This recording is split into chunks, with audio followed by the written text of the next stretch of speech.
জি, দারাজ বরিশাল থেকে বলছিলাম। নূপুর নামে আপনার একটা পার্সেল ছিল। আমি হচ্ছে আপনার হাজী জালাল আহমেদ লেনের ভিতরে। আচ্ছা, আমি তাহলে আপনার গলির মুখেই দাঁড়াচ্ছি, আপনি আসেন।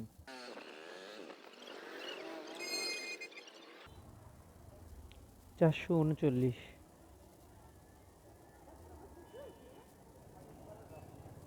10 টাকা একদমই খুচরা নাই। একটু দেখেন ওনার কাছে আছে কিনা। 500? হ্যাঁ, 500তে আমি 100 টাকা দিতে পারবো, কিন্তু 40 টাকা আছে আপনার কাছে?